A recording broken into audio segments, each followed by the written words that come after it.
et aitäh teile, et ma olen üldiselt ehitajate perest pärit.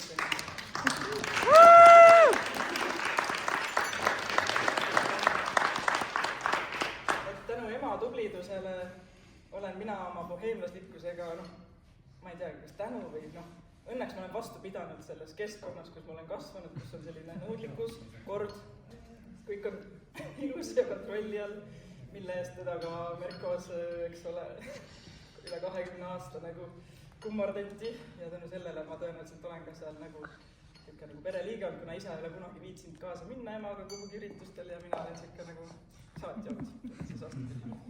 Aga aitäh ja nüüd, kuna meil on siin vale ja kui püss on seinal, siis ta võiks pauku ka teha.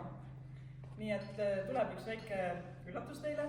Ja kui teid huvitab, mis asi see oli ja mis toimub, et siis väiksed vihjed on seal eesruumis laudade peal, et vaadake ringi.